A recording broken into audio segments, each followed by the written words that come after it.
Kung good vibes ang hanap mo, dito ka na sa sigurado! Mula sa mga istoryang nagbibigay ng inspirasyon hanggang sa mga kwentong may dalang solusyon. Mga balitang pampagaan ang pakiramdam at pampaganda ng araw. Hindi lang basta good news, kundi the better news. Mula Lunes hanggang Biyernes, 1:00 ng tanghali sa DZRH TV. Magandang araw Pilipinas! Nasa ang sulok ka man ng bansa, kasama ka sa aming misyon, ang ibahagi ang good news. Sa programang hindi lang basta balita ang hatid, kundi mga kwentong puno ng pag-asa, inspirasyon at mahalagang kaalaman. Live tayo sa DZRH TV Facebook, YouTube at DZRH News website. Ako po si Rovic Manuel at ito ang The Better News. Una sa Pilipinas, una sa Pilipino. Sa ating The Better News ngayong araw, higit 5,000 pumasa sa 2025 bar exam, nanumpa na bilang mga bagong abogado. 20 pesos kilo rice program ng Pangulo, pinalawig na rin sa Tawi-Tawi. Digital portfolio at scholarships at mas pinadaling job hunting, hatid ng Test the Skills Passport App. Senior citizen couple sa Maynila, ikinasal matapos ang 32 taong pagsasama. Pelikulang Filipiniana, huwagi ng Creative Vision Awards sa Sundance Film Festival sa Amerika. At Pilipinas, target ang bagong WTA tennis event matapos ang matagumpay na Women's Open. Sa ating unang The Better News ngayong araw, higit 5,000 bar exam passers ang formal nang nanumpa bilang mga bagong abogado ng Pilipinas. Ang ilang kaganapan sa oath-taking ceremony na ginanap sa Philippine Arena, balikan sa report ni Dustin Bayog. Nanumpa na bilang mga bagong abogado ng bayan ang 5,572 na pumasa sa 2025 bar exam sa oath-taking ceremony na ginanap sa Philippine Arena sa Bocaue, Bulacan. Duty and responsibility of practicing law in the Philippines as an officer of the court in the interest of our people. Kasabay rin ito ay lumagdam ang bar passers sa role of attorneys na huling abang para sila'y kalalaning full-fledged lawyers. Ang oath-taking ay sinagawa kasabay ng special full court session ng Korte Suprema o Supreme Court. Matatandang nanguna sa 2025 bar exam ang University of the Philippines Diliman graduate na si Gen. Roniel Ray Timola Sanchez matapos makakuha ng rating na 92.70%. Sa 11,420 na kumuha ng pagsusulit, 5,594 ang nakapasa o katumbas ang 48.98% na passing rate na mas mataas sa 37.84% noong 2024. Para sa DZRH TV, ito si Dustin Bayog. Una sa Pilipinas, una sa Pilipino. Magkasama namang ibinida ng Philippine at American Embassies ang commemorative logo ng ika-80 anibersaryo ng matibay na diplomatic ties sa pagitan ng Pilipinas at Estados Unidos. Sa isang munting seremonya, sabay na sinaksihan ng dalawang embahada ang makasaysayang simbolo sa Mall of Asia Globe sa Pasay City. Ayon kay U.S. Embassy Charge d'Affaires E. Robert Ewing, patunay ito ng malalim na respeto at joint commitment ng dalawang bansa sa pagsusulong ng demokrasya. Gayon din sa iba't ibang advokasya para sa kalusugan, edukasyon at disaster response. Para naman kay Philippine Ambassador to the U.S. Jose Manuel Romualdez, ang kooperasyong pinagtibay ng dalawang bansa sa loob ng 8 dekada ay higit pa sa pinirmahang kasunduan at naipatayong mga estruktura. July 1946 nang maitatag ang diplomatic arrangement ng Pilipinas at ng bansang Amerika. Samantala, good news naman tayo para sa mga kababayan natin sa Tawi-Tawi. Pinalawig na rin kasi ng pamahalaan ang pagbebenta ng 20 pesos na kada kilo ng bigas program sa naturang probinsya. Bahagi pa rin ito ng patuloy na inisyatiba ng pamahalaan na abutin ang mga Pilipino sa malalayong lugar upang makabili ng mura at dekalidad na bigas. Ang buong detalye sa report na ito. Maaari na ring makabili ng 20 pesos per kilong bigas ang mga residente ng Tawi-Tawi.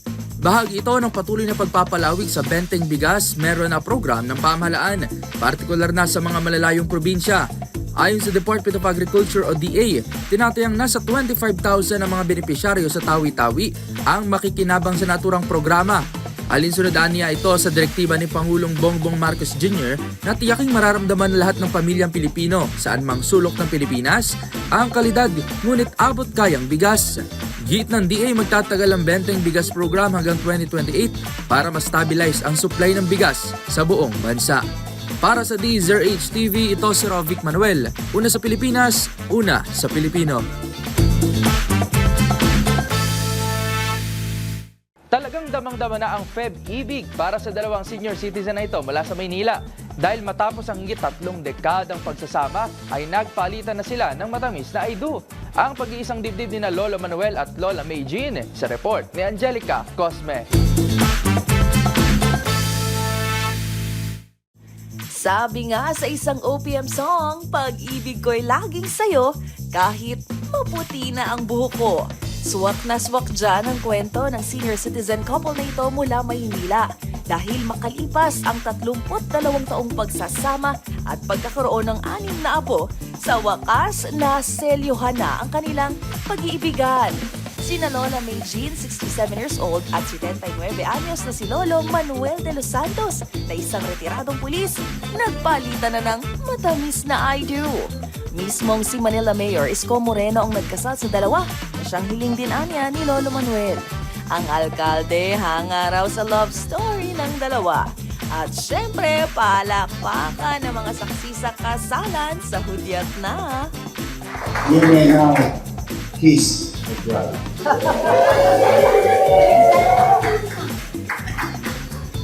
You may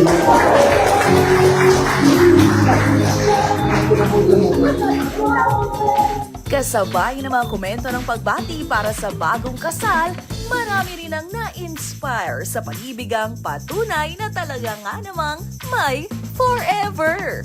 Para sa DZRH TV, ito po rin Showbiz Angel.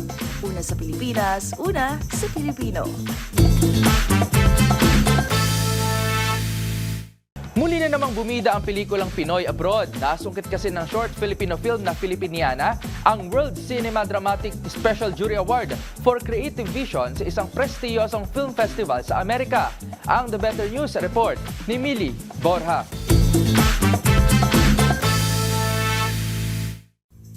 Nagwagi ang short Filipino film na Filipiniana ng World Cinema Dramatic Special Jury Award for Creative Vision sa idinaos na Sundance Film Festival sa Amerika ngayong taon.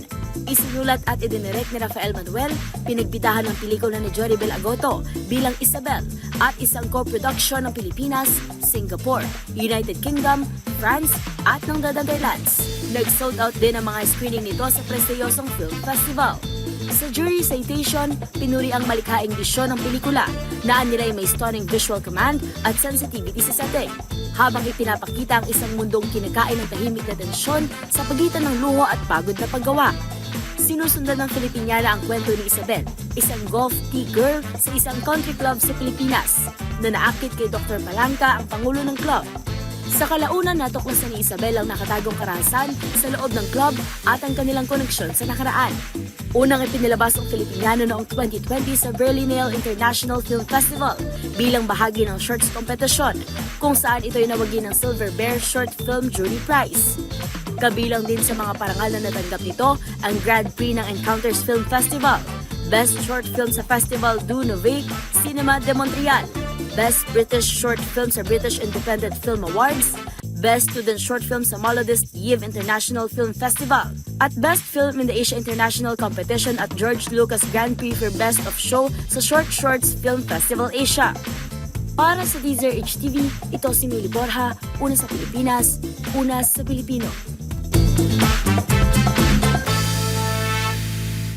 Samantala sa iba pang balita, kapit bisig laban sa kahirapan. Yan ang sigaw at pinaigting ng Department of Social Welfare and Development o DSWD sa ilunsad ng Cash for Work program para sa 3,000 youth beneficiaries, kung saan target ng kagawaran na matulungan ng mga kabataang nasa low-income household. Kabilang na nga dyan ang mga out-of-school youth. Ang mga detalye sa report ni James Galange. Inilunsad ng Department of Social Welfare and Development o DSWD at ng Department of Labor and Employment o DOLE ang Cash for Work program kung saan nakinabang na sa 3,000 youth beneficiaries. Dito nagkaroon ng temporary paid work ang mga kwalipikadong kabataan kabilang ng mga out-of-school youth at college technical vocational graduates mula sa mga low-income household. Ang naturang programa ng DSWD ay nais na katuparan sa ilalim ng Kapit-Bisig Laban sa Kahirapan, Comprehensive and Integrated Delivery of Social Services o kalahing CIDSS na layong tugunan ng agar pangailangan ng mga kabataan habang nagiging aktibong kasapi ng kanilang mga komunidad. Ayon kay kalahing CIDSS National Program Manager Attorney Bernadette Mapuwe Wakil, ang tulong din na naturang programa ay inahanda rin ito ang mga kabataan pagdating sa trabaho, kung saan nasusuportahan din ang mga benepisyaryo sa ilalim naman ng Dole Job Start Training Programa para maturuan sila sa paggawa ng resume, magabayan sa tulong naman ng career coaching at skills development.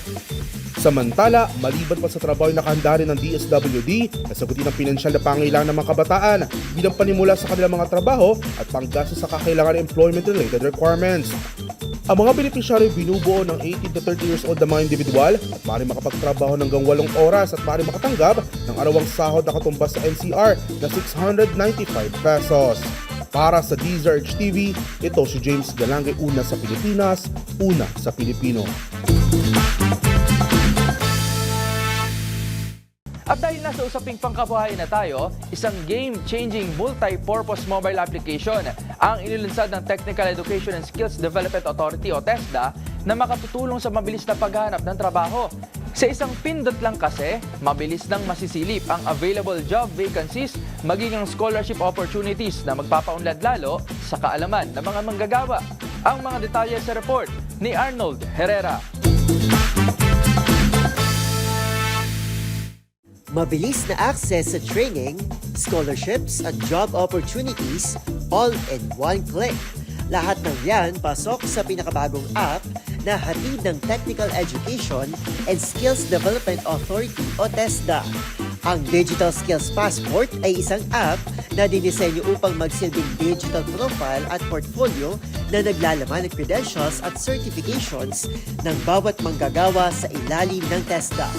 Tampok sa naturang passport ang iba't ibang job opportunities, learning path ng bawat online training sessions at real-time scholarship slot selection. User-friendly rin ang interface ng app kung saan nakakategorize lahat ng available features nito. Napasok din sa color palette ng TESDA. Mayroon din itong identity verification at data security measures para sa proteksyon ng mga TESDA-accredited workers. Pinangunahan ni Pangulong Ferdinand Marcos Jr. ang paglulunsad ng naturang app alinsunod sa kampanya ng kanyang administrasyon tungo sa digitalization at pagsabay sa nagbabagong global market demands. Pwede nang i-download ang app sa Google Play at App Store. Para sa DZRH TV, ito si Arnold Herrera. Una sa Pilipinas, una sa Pilipino.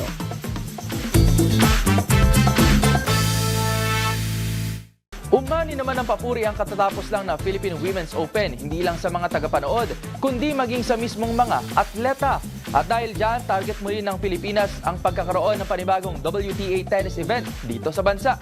Basta sa Balitang Sports, ihatid yan ni Matchpoint, Mili Borja. Matapos ang matagumpay na kauna-unahang Philippine Women's Open, umaas ang Philippine Tennis Association o PhilTA at Philippine Sports Commission na makapagdadaos muli ng WTA 125 o mas mataas na tournament sa bansa. Binigyang din ni PSC Chair Patrick Gregorio na mataas ang turnout ng mga manonood kahit wala ng Pilipinong manlalaro sa kompetisyon na patunay ng interes ng publiko sa world-class tennis. Pinuri din niya ang pagtutulungan ng lahat ng involved sa organisasyon.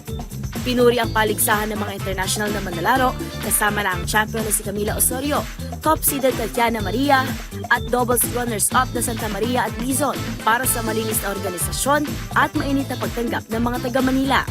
Ang Philippine Women's Open ay ginanap mula January 26 hanggang 31 sa Tennis Center de Rizal Memorial Complex sa Maynila at inilahad ng PhilTA na may posibilidad na magdaos ng mas malaking tournament sa susunod na taon. Para sa DZRH TV, ito si Mili Borja, una sa Pilipinas, una sa Pilipino.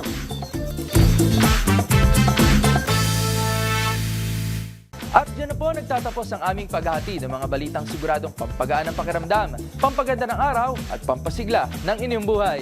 Magsama-sama tayong muli bukas para sa panibagong hanay ng mga kwentong hindi lang basta good news, kundi the better news. Para naman sa ating mga viewer online, huwag kalilimutang mag-comment ng inyong feel-good stories sapagkat ang maliit na kwento ngayon, maaaring maging malaking inspirasyon bukas. Ito ang The Better News. Ako si Rovic Manuel ng DZRH TV. Una sa Pilipinas, una sa Pilipino.